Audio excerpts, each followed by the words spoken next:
It's time to play a game. Roll the intro. So in this game, I'm going to read out a question and you're going to guess which business was started from that question. So I guess I should change the intro slide to this.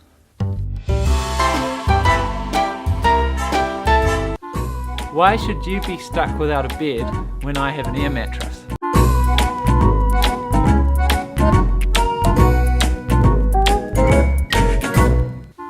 Question 2. What if a video rental business was run like a health club with no late fees?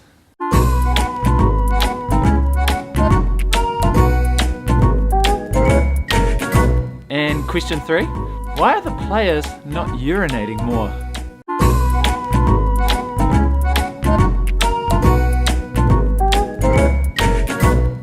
So what's this got to do with anything? Well, at the start of the year I made a goal to read 30 books. I'd love to read 30 books. That's a goal. And I've been busy doing that actually. I've read 40 books already so far this year.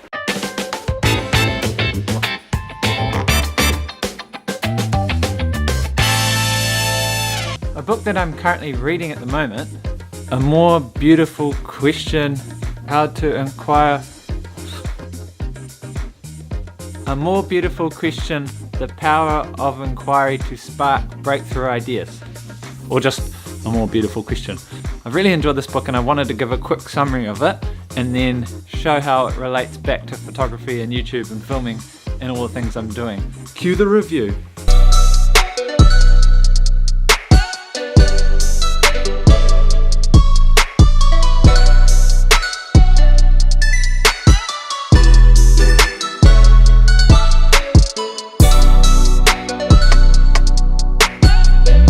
The book starts off with a really interesting quote, which is that a 4-year-old on average asks 390 questions a day.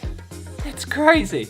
And then as we get older, we start to ask less questions. We become less inquisitive as we gain more knowledge, or something like that. So the book comes from a primer of trying to get you in the mindset of asking more questions. So basically the book's broken up into 3 parts. Why, what if, and how. So, in the examples before, the first question the Netflix owner asked was, why do I have to pay late fees on videos?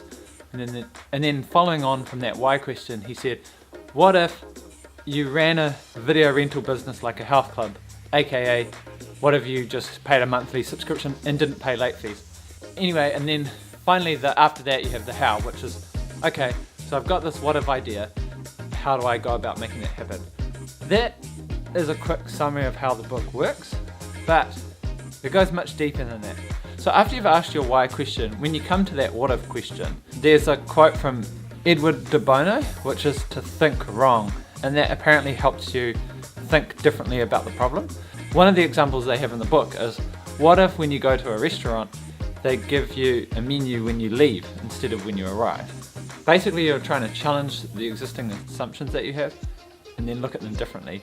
Another example is, what if you bought socks but they were never the same, aka they were always mismatching? And that ended up starting a company called Little Mismatched, which sells only mismatching socks.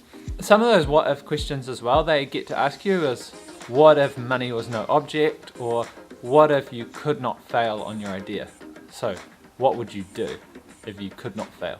You just take the basic things that you're doing and you flip it, and you think about it and you sort of analyze the problem from all different directions. I quite like that. The how phase is obviously basically about prototyping. So how do you get this idea to work?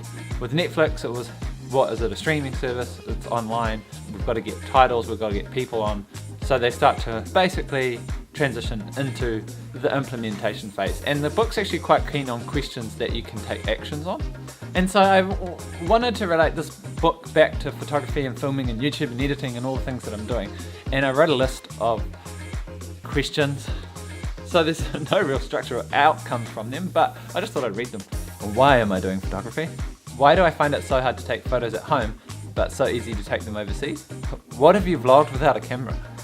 What if your grandparents vlogged? What if your dog vlogged? What if Darth Vader vlogged? What would a dog take photos of? What if a Hubble telescope took a portrait of someone? What if you vlogged for every single day of the year and every single video was inside your house? Why is it called a vlog? Was it video log? Was it not like a virey? Is it a log? Will people still be vlogging in 100 years? What would a vlog look like 2,000 years ago? Hey guys, it's your boy Spartacus here. We just cruised down to Rome today. We're gonna go to the Colosseum.